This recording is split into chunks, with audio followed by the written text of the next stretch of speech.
Imagine ಮಾಡಿ ನೀವು 1990ಸಲ್ಲಿದ್ದೀರಾ. ನೀವು ಒಂದು ಸ್ಟಾಕ್ನ ಪರ್ಚೇಸ್ ಮಾಡಿದ ಮೇಲೆ ನಿಮಗೊಂದು ಫಿಸಿಕಲ್ ಶೇರ್ ಸರ್ಟಿಫಿಕೇಟ್ ಸಿಗುತ್ತೆ. ಆಗಿನ ಕಾಲದಲ್ಲಿ ಯಾವುದೇ ಮೊಬೈಲ್ ಆ್ಯಪ್ ಇರಲಿಲ್ಲ, ಆನ್ಲೈನ್ ಟ್ರೇಡಿಂಗ್ ಇರಲಿಲ್ಲ. ಬರೀ ನಿಮ್ಮ ಹತ್ರ ಇರೋದು ಒಂದು ದೊಡ್ಡ ಕಾಗದ. ಅದೇ ಪ್ರೂಫ್ ನೀವು ಒಂದು ಶೇರ್ನ ಪರ್ಚೇಸ್ ಮಾಡಿದ್ದೀರಾ ಅಂತ.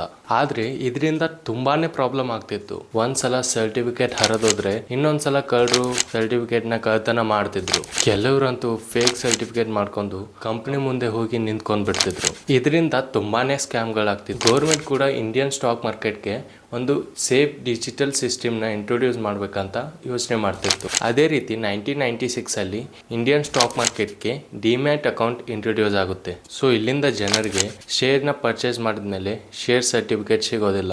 ಅದ್ರ ಬದಲು ಎಲ್ಲ ಶೇರ್ಗಳು ಒಂದು ಡಿಜಿಟಲ್ ಲಾಕರ್ ಅಲ್ಲಿ ಸ್ಟೋರ್ ಆಗ್ತಿರುತ್ತೆ. ಅದೇ ಡಿಜಿಟಲ್ ಲಾಕರ್ನ ನಾವು ಡಿಮ್ಯಾಟ್ ಅಕೌಂಟ್ ಅಂತ ಕರಿತೀವಿ. ಈ ವಿಡಿಯೋದಲ್ಲಿ ನಾವು ಡಿಮ್ಯಾಟ್ ಅಕೌಂಟ್ ಅಂದ್ರೆ ಏನು, ಡಿಮ್ಯಾಟ್ ಅಕೌಂಟ್ ಹೇಗೆ ಕೆಲಸ ಮಾಡುತ್ತೆ, ಅದು ಯಾಕೆ ಕಂಪಲ್ಸರಿ ಮತ್ತು ಅದರ ಬೆನಿಫಿಟ್ ಏನೇನು, ಇವೆಲ್ಲ ವಿಷಯಗಳನ್ನ ಈ ವಿಡಿಯೋದಲ್ಲಿ ನಾವು ತಿಳ್ಕೊಳ್ಳೋಣ. ಈ ವಿಡಿಯೋನ ಪೂರ್ತಿಯಾಗಿ ನೋಡಿ. ಇಷ್ಟ ಆದರೆ ಲೈಕ್ ಮಾಡಿ, ಶೇರ್ ಮಾಡಿ ಮತ್ತು ಸಬ್ಸ್ಕ್ರೈಬ್ ಮಾಡ್ಕೊಳ್ಳಿ. ಡಿಮ್ಯಾಟ್ ಅಕೌಂಟ್ ಅಂದ್ರೆ ಏನು? ಡಿಮ್ಯಾಟ್ ಅನ್ನೋ ವರ್ಡ್ ಬಂದಿರೋದು ಡಿಮಾನಿಟೈಸೇಷನ್ ಅನ್ನೋ ವರ್ಡ್ ಇಂದ. ಫಿಸಿಕಲ್ ಫಾರ್ಮ್ ನಲ್ಲಿರೋ ಶೇರ್ಸ್ ನ ಡಿಜಿಟಲ್ ಫಾರ್ಮ್ ಶೇರ್ಸ್ ಆಗಿ ಕನ್ವರ್ಟ್ ಮಾಡೋ ಪ್ರೊಸೆಸ್ನೇ ಡಿಮಾನಿಟೈಸೇಷನ್ ಅಂತೀವಿ. ಮೊದಲು ನಮಗೆ ಶೇರ್ಸ್ ನ ಪರ್ಚೇಸ್ ಮಾಡಿದ್ಮೇಲೆ ಈ ತರ ಶೇರ್ ಸರ್ಟಿಫಿಕೇಟ್ ಅಂತ ಸಿಕ್ತಿತ್ತು.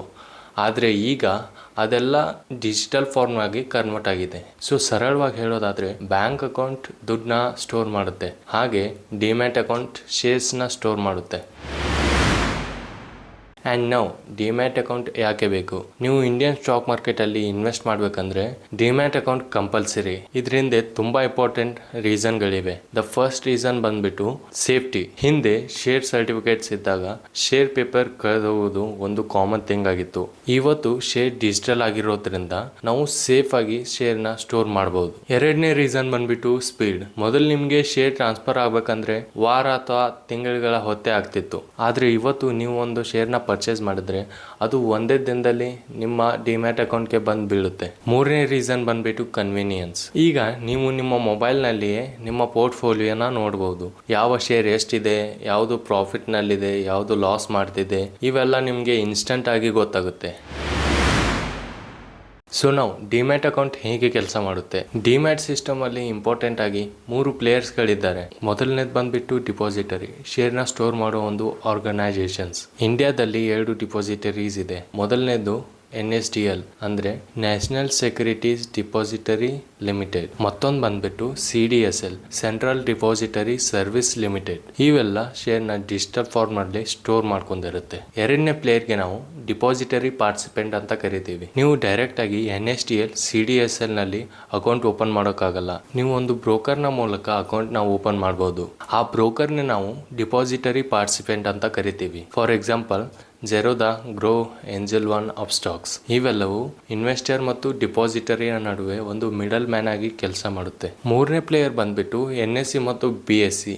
ನಾನು ಇದ್ರ ಬಗ್ಗೆ ನಿಮಗೆ ನನ್ನ ಮೊದಲನೇ ವಿಡಿಯೋದಲ್ಲಿ ಕೂಡ ಹೇಳಿದ್ದೇನೆ. ಸ್ಟಾಕ್ ಎಕ್ಸ್ಚೇಂಜ್ ಅಂದ್ರೆ ಶೇರ್ನ ಬೈ ಅಥವಾ ಸೆಲ್ ಮಾಡೋ ಒಂದು ಪ್ಲೇಸ್. ಭಾರತದಲ್ಲಿ ಮೇಜರ್ ಆಗಿ 2 ಎಕ್ಸ್ಚೇಂಜ್ಗಳಿವೆ. ಒಂದು NSE ಅಂದ್ರೆ ನ್ಯಾಷನಲ್ ಸ್ಟಾಕ್ ಎಕ್ಸ್ಚೇಂಜ್, ಮತ್ತೊಂದು BSE ಬಾಂಬೆ ಸ್ಟಾಕ್ ಎಕ್ಸ್ಚೇಂಜ್. ಇಲ್ಲಿ ಡೈಲಿ ಎಲ್ಲ ಕಂಪನಿಯ ಟ್ರೇಡ್ಗಳು ಆಗ್ತಿರುತ್ತೆ.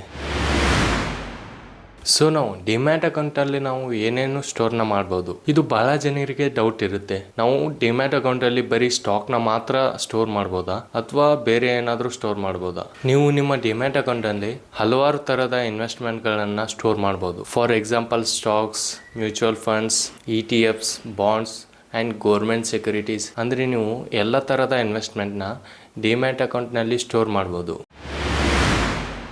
ಸೊ ನಾವು ಡಿಮ್ಯಾಟ್ ಅಕೌಂಟ್ ಓಪನ್ ಮಾಡಿದ್ಮೇಲೆ ಬಿಗಿನರ್ಸ್ ಮಾಡುವ ಕಾಮನ್ ಮಿಸ್ಟೇಕ್ಗಳ ಬಗ್ಗೆ ಮಾತಾಡೋಣ. ಮೊದಲನೇ ಮಿಸ್ಟೇಕ್ ಬಂದ್ಬಿಟ್ಟು ರಿಸರ್ಚ್ ಮಾಡದೆ ಶೇರ್ನ ಪರ್ಚೇಸ್ ಮಾಡೋದು. ಇತ್ತೀಚೆಗಂತೂ ಬಹಳ ಟೆಲಿಗ್ರಾಮ್ ಅಥವಾ ವಾಟ್ಸಪ್ ನಲ್ಲಿ ಮೆಸೇಜ್ ಬರ್ತಿರುತ್ತೆ, ಈ ಶೇರ್ನ ಬೈ ಮಾಡಿ, ಆ ಶೇರ್ನ ಬೈ ಮಾಡಿ, ಇಲ್ಲಿ ಇನ್ವೆಸ್ಟ್ ಮಾಡಿ, ಅಲ್ಲಿ ಇನ್ವೆಸ್ಟ್ ಮಾಡಿ ಅಂತ. ಆದ್ರೆ ಅದೆಲ್ಲ ಸುಳ್ಳು. ನೀವೇ ಖುದ್ದಾಗಿ ರಿಸರ್ಚ್ ಮಾಡಿ ಇನ್ವೆಸ್ಟ್ ಮಾಡಬೇಕು. ಎರಡನೇ ಮಿಸ್ಟೇಕ್ ಬಂದ್ಬಿಟ್ಟು ಪುವರ್ ಡೈವರ್ಸಿಫಿಕೇಶನ್. ಅಂದ್ರೆ ಎಲ್ಲ ಮನಿನ ನೀವು ಒಂದೇ ಸ್ಟಾಕ್ ನಲ್ಲಿ ಇನ್ವೆಸ್ಟ್ ಮಾಡೋದು ತಪ್ಪು. ನೀವು ನಿಮ್ಮ ಹಣನ ಬೇರೆ ಬೇರೆ ಸ್ಟಾಕ್ ನಲ್ಲಿ ಬೇರೆ ಬೇರೆ ಪ್ರಮಾಣದಲ್ಲಿ ಇನ್ವೆಸ್ಟ್ ಮಾಡಬೇಕು. ಇದರಿಂದ ನಿಮ್ಮ ಹಣ ಕಳ್ಕೊಳ್ಳೋ ಪ್ರೊಬ್ಯಾಬಿಲಿಟಿನೂ ಕಡಿಮೆ ಆಗುತ್ತೆ. And the third mistake is short term thinking. ಭಾಳ ಜನ ಒಂದೇ ವಾರದಲ್ಲಿ ಅಥವಾ ಒಂದೇ ತಿಂಗಳಲ್ಲಿ ರಿಟರ್ನ್ ಬೇಕಂತ ಸ್ಟಾಕ್ ಮಾರ್ಕೆಟಲ್ಲಿ ಇನ್ವೆಸ್ಟ್ ಮಾಡ್ತಾರೆ. ಆದರೆ ನೀವು ಸ್ಟಾಕ್ ಮಾರ್ಕೆಟಲ್ಲಿ ಒಂದು ಗುಡ್ ರಿಟರ್ನ್ಸ್ ಪಡಿಬೇಕಂದ್ರೆ ಅಟ್ಲೀಸ್ಟ್ 6 ಮಂತ್ ನೀವು ವೇಟ್ ಮಾಡಲೇಬೇಕು. ಹೀಗೆ ತುಂಬಾ ಜನ ಸ್ಟಾಕ್ ಮಾರ್ಕೆಟಲ್ಲಿ ಇನ್ವೆಸ್ಟ್ ಮಾಡೋಕೆ ಹೋಗಿ ತಮ್ಮ ದುಡ್ಡನ್ನ ಎಲ್ಲ ಕಳ್ಕೊಳ್ತಾರೆ. ಈ ವಿಡಿಯೋದಲ್ಲಿ ನಾನು ಡಿಮ್ಯಾಟ್ ಅಕೌಂಟ್ ಬಗ್ಗೆ ತುಂಬಾ ವಿವರವಾಗಿ ವಿವರಿಸಿದ್ದೇನೆ. ಮುಂದಿನ ವಿಡಿಯೋದಲ್ಲಿ ನಾನು ಡಿಮ್ಯಾಟ್ ಅಕೌಂಟ್ನ ಹೇಗೆ ಸ್ಟೆಪ್ ಬೈ ಸ್ಟೆಪ್ ಓಪನ್ ಮಾಡ್ಬೇಕಂತ ಹೇಳ್ಕೊಡ್ತೀನಿ. ಹಾಗೆ ಈ ವಿಡಿಯೋ ನಿಮಗೆ ಇಷ್ಟ ಆಗಿದ್ರೆ ಈ ವಿಡಿಯೋನ ಲೈಕ್ ಮಾಡಿ, ನಿಮ್ಮ ಫ್ರೆಂಡ್ಸ್ಗೆ ಶೇರ್ ಮಾಡಿ ಮತ್ತು ಸಬ್ಸ್ಕ್ರೈಬ್ ಮಾಡ್ಕೊಳ್ಳಿ. ಮುಂದಿನ ವಿಡಿಯೋದಲ್ಲಿ ಮತ್ತೆ ಸಿಗೋಣ. This is Arun signing off.